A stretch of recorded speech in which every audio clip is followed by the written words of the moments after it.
You open a job listing that says entry level. It looks like the place everyone starts. Then you read the requirements. 3 years of experience. You check another listing. Same thing. Another one. Same again. Entry level stopped meaning beginner. Now it means already proven. The first step of a career now expects you to have already taken it.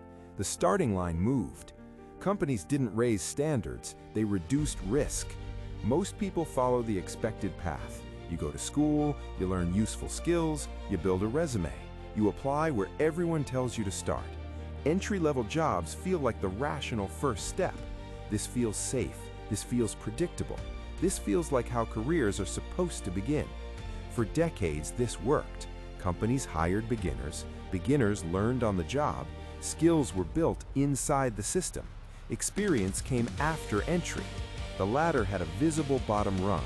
Everyone could see where to begin. That rung created confidence. If you did the work, you could get in. That expectation still exists. People still prepare the same way.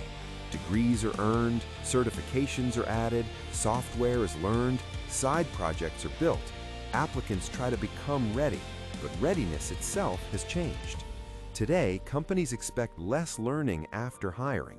They expect more preparation before hiring. The learning phase quietly moved outside the job.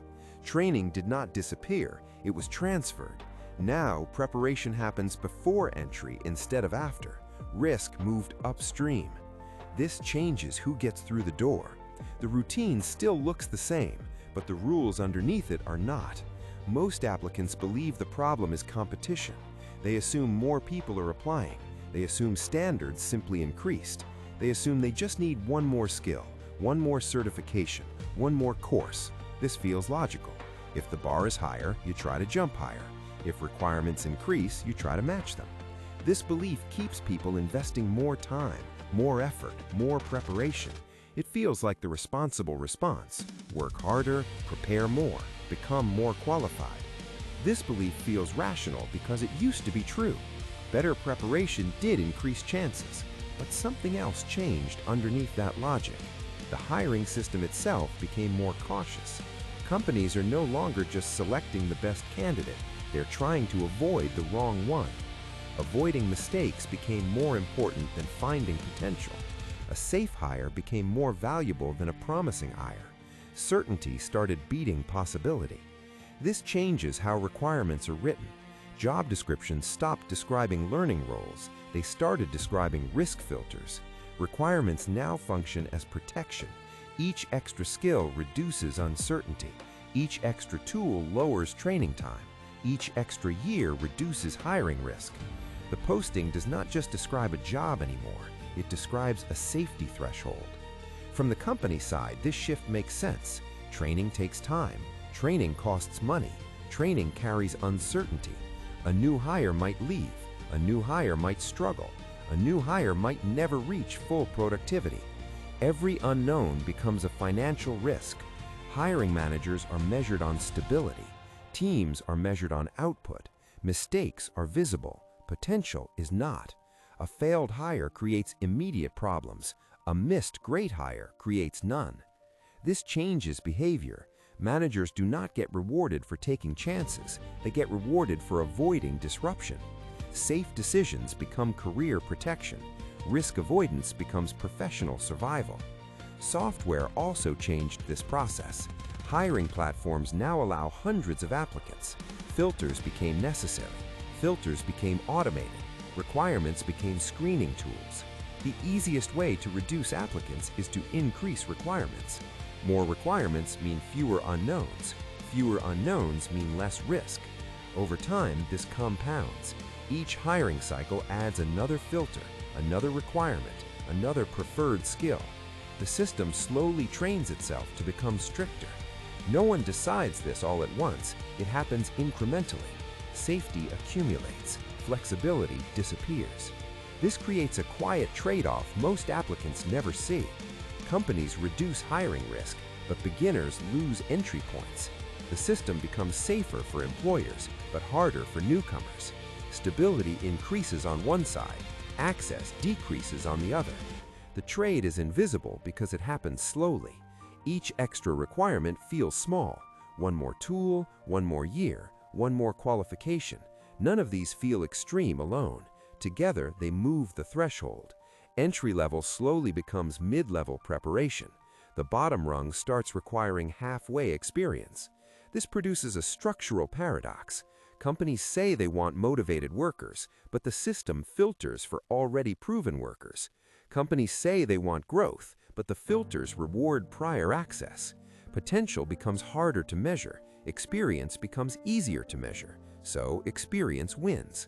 Measurement drives decisions. Decisions reshape entry. Over time, this changes career starting points. Some people adapt by working unpaid.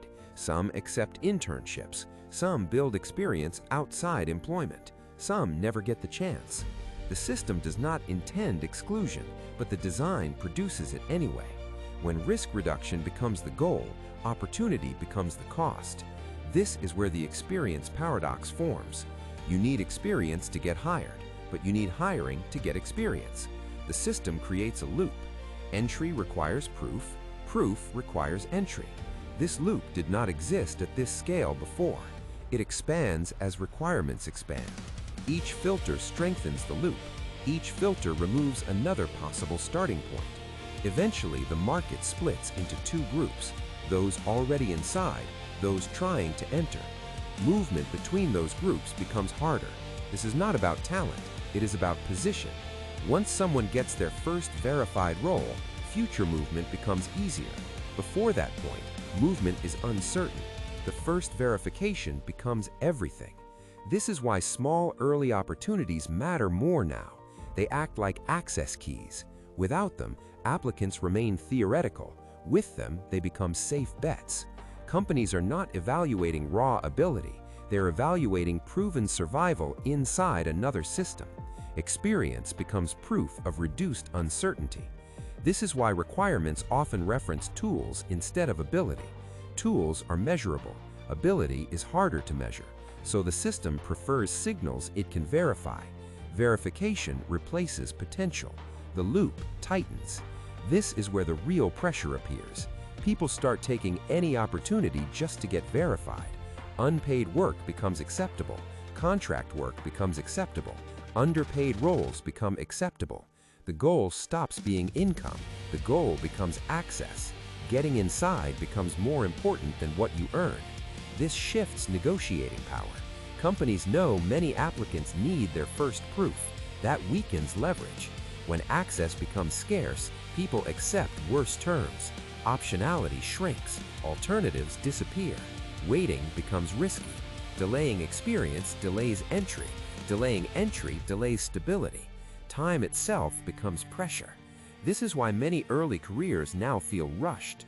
People are not just choosing jobs, they're trying to avoid being locked out. The fear is not failure, the fear is exclusion. Once someone falls behind the experience curve, catching up becomes harder. Each year without verified experience increases friction. Each year raises the invisible bar. The system does not say this out loud, but behavior adjusts anyway. People sense the narrowing. Fewer doors, more filters, less leverage. Entry is no longer neutral. Entry level still exists on paper, but the real starting point moved earlier, before the job, before the paycheck, before the offer. Careers no longer start where they say they start. They start where the filters begin.